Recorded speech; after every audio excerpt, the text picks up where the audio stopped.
It's Tuesday, June 5th. Getting back to cutting holes.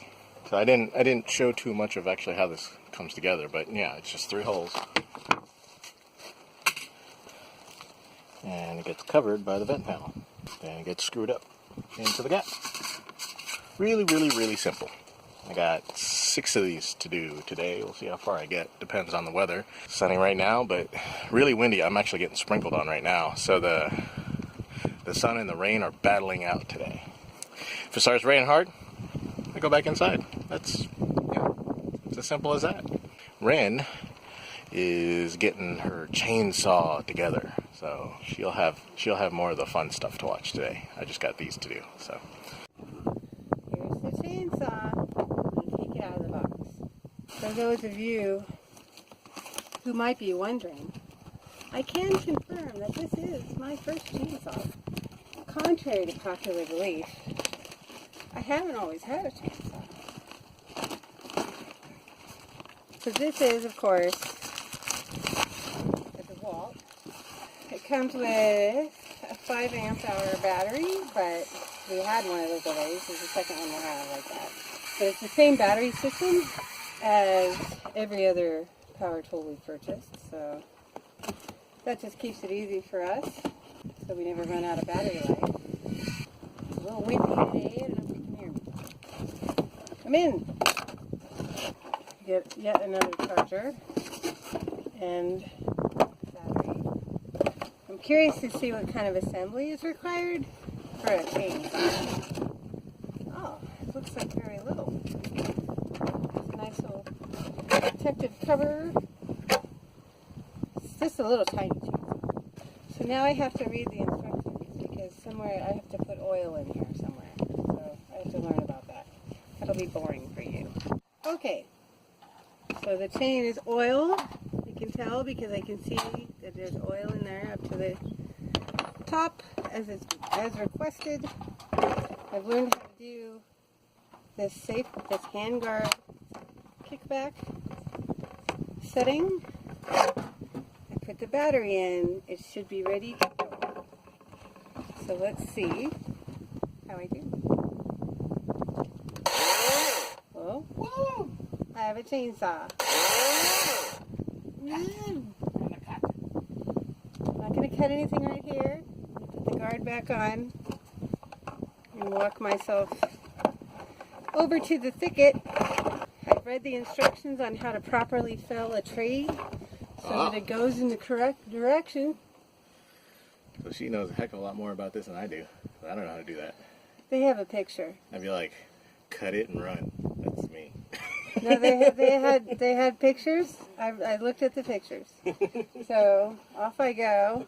But that's the difference between you and me. So you now know how to do it. I'll look at the pictures and I'll cut it and run. I'll still probably cut it and run, just because I've never done this before. But anyway, off I go with my little baby chainsaw. It does look like a little baby. And clear my tools from yesterday that I was too lazy to pick up. I'm going to ultimately see if I can lay them down over there after they're cut. Word on the street is that if I want them to fall that way, I need to cut a knot on this side in the direction where it'll fall, and then a slice in the front to allow it to go there. Here we go. Okay. That's how I do.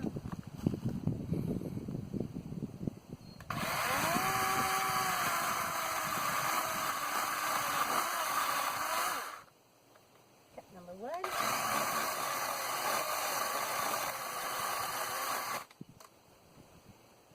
Look at this wood. It's red. Wow. So this is an ohia tree.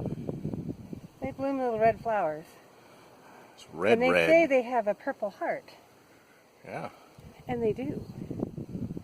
That's beautiful. That's really, yeah, that's nice. I have to figure out what I can do with this. Sorry, tree, your red heart. Gotta save them.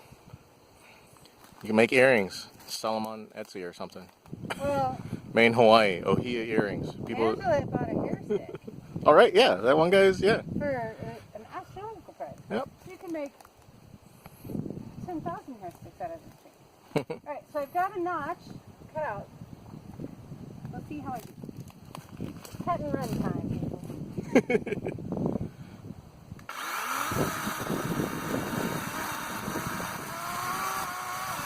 Oh. Whoa! It didn't go the right direction. To go that way. Oh well. I was not crushed by the tree though. Well, this is why we're jokingly testing this thing with small trees. Well, a little chainsaw definitely cuts. Did your job. So that's good. Now we just got to figure out geometry. Well, the geometry said, well, I can see why it went that way. Kind of. But check, you gotta look at the stump. Beautiful. Wow. Yeah. And it really does have a purple heart. Yep. Purple heart tree. So yeah, it works. Just gotta learn my angles. Cool. That's what it looks like assembled. So the holes screened, secured in the front, and 3 screws are already started. Make it easier to screw into the wall once I get up there. The cameraman has done his magic. Magic. Glitter and all. So now I'm going to see if I can do a little better job on these for direction.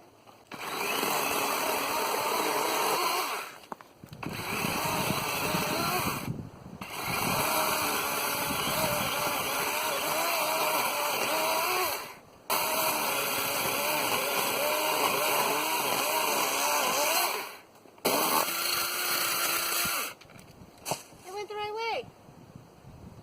It's so crazy how red the bark is. The sawdust is pink. So these trees, ohia trees, quite a big deal here. Not much tradition and symbolism involved with them. And I'd be willing to bet that that red bark and purple heart has something to do with that.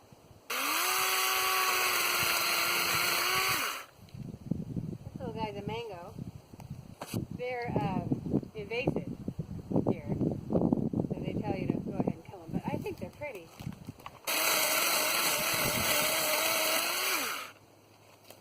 I'm not following instructions. I started from the left side.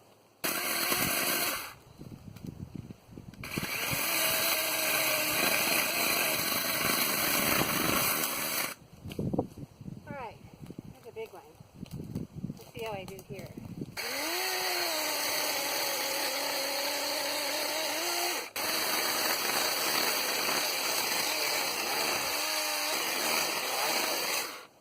I think this guy's going to come back towards me after all anyway, so we'll see though.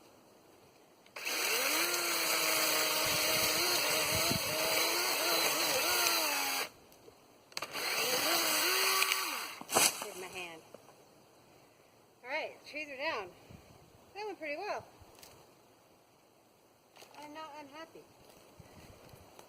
I feel terrible for cutting down those pretty trees though. I always do. I'm so much more of a tree hugger than I realized before I got here. I feel bad for every one I cut. But it has to be done. So here's our spot. Now that the trees aren't in, it actually looks like an adequate size. So I'm happy for that. Next I have to have a bunch of cinder blocks down at the beginning of the trail that Lervin deposited there for me. So they need hauling, placement. And I get to dig some holes. But it's a beautiful day to be out here, isn't it? Sunshine, nice breeze, puffy clouds. It's a good day. I don't know if you can tell, but the trail has been extended quite a bit, several feet in this direction towards the house.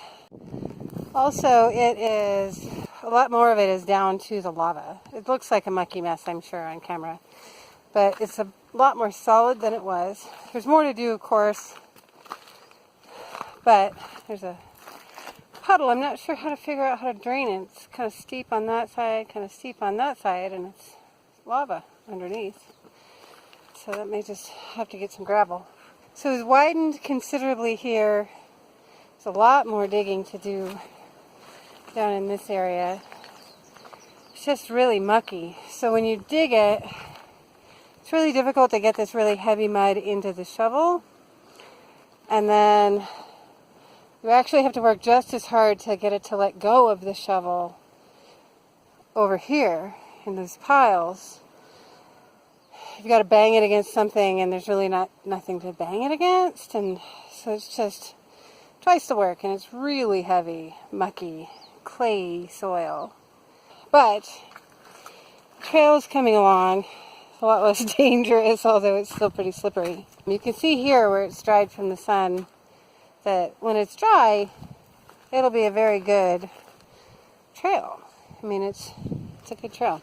So the walk up, I thought was interesting though, because you can see, I think you can see, starting here, this is like a tongue of lava. Because this is all lava, so you can see the undulations of when it was liquid and the form in which it dried, which I think is fascinating. It's one of the coolest things about being here. There's all the danger of the volcano, which happily we've managed to not be involved in. But there's also just the interesting geology of the lava. So I've brought up one measly cinder block so far. I think I'm going to take a break from digging on this trail for a little while, see if I can haul a few things up, and then I'll probably have to take a break, take a water break and maybe some lunch. Man, this is hard. I mean, we all knew it wasn't going to be easy, so keeping at it. Back to work, see what I can haul up before I go for some lunch.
I got 4 more bags of that gravel.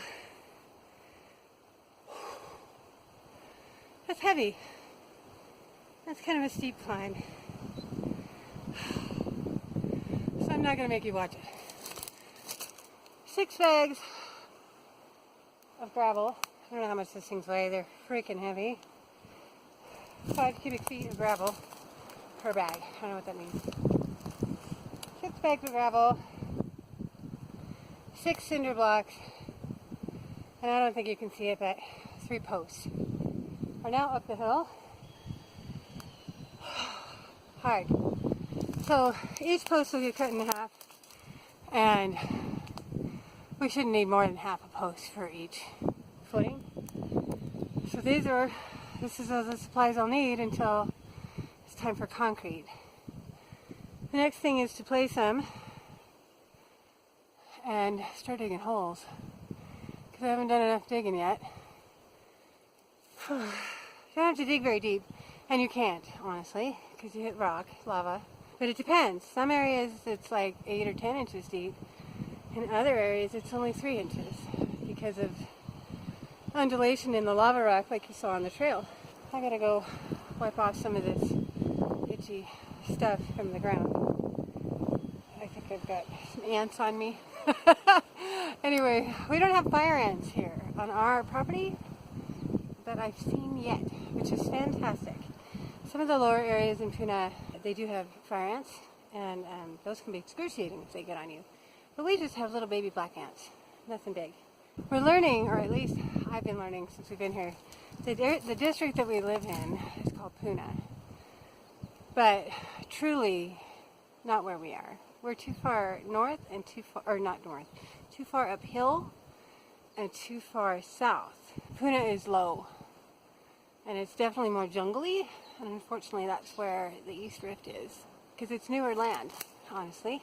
Been doing a lot of reading the last couple of days about the East Rift, how long that particular area has been the active area on this island. It's definitely the part of the island that Pele wants to grow at this point in time. That lower area is much more conducive to jungle plants, big tropical plants.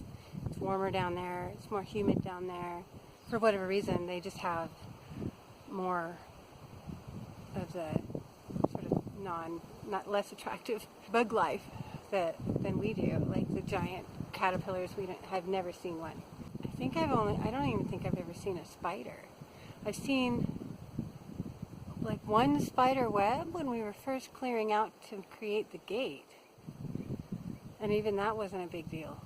So we're real lucky. I think it's just because it gets cooler at night, so all those less attractive buggies don't want to be up here. But anyway, it's time for a beverage, like I've got some Crystal Light in there that sounds pretty refreshing. And maybe a banana. Bring myself back to life before I start digging more holes. All of the front soffits are in, including the vent soffits. I keep calling them soffits. Technically, I guess they may not be soffits. I don't know what the hard definition is, but we didn't build the box. Because normally you'd cover these rafters and it would be a box, and that box is a soffit. We're cheating a bit and we're just closing off the top of the wall with these panels, and I hear footsteps behind me. What's up? I think I got a rock in it. Uh-oh. Yep. First service. Stuck. Take the battery out like a good safety-minded girl. No, I'm off track. See? Oh, came off the blade? Came off the bar. So I gotta learn how to deal with that. Yep. Should probably be wearing gloves.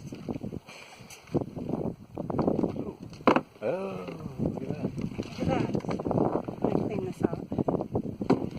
Oh, so that's purely screws. Yeah. Clamps that whole thing. Yeah. Got a stick in there. I got all kinds of stuff in there. Gosh, it's nice today. Yeah. Sun keeps battling its way through, which is awesome. Yeah. Which means they keep working. So I got to move around to the backside. Oh. I gotta move my backside. Period. Alright, so I'm gonna clean this up and then put it back together. Yuck. Yuck. Mucky saw. That's cool though. Cover comes off. It's real easy. To get look at all the junk that's in here. Oh, There's a reason why this thing clogged up. Oh yeah. There you go. So yeah. So it looks like it's really easy to service. As we found with all of our DeWalt tools, honestly. Yeah. So for a cordless electric chainsaw, it is just a little baby though. Anything that's like over like 6 inches across and it's like it's just for branches of baby trees. You're not cutting down pine trees with this baby. It's also the stuff we have is really, really wet too. That's true. Yeah, that is very true. Okay. Yeah. Yay! Yay! Sun's about to come out and make itself real visible. Already over 40 amps, 45 amps, somewhere in there. And here comes more sun. It's trying to get up there. Go, go, go! And then more clouds come over. When you have solar, this could be a TV show right here. Just watching this thing. Jeez. I think We saw 46 there for a second. This battery bank is topping out.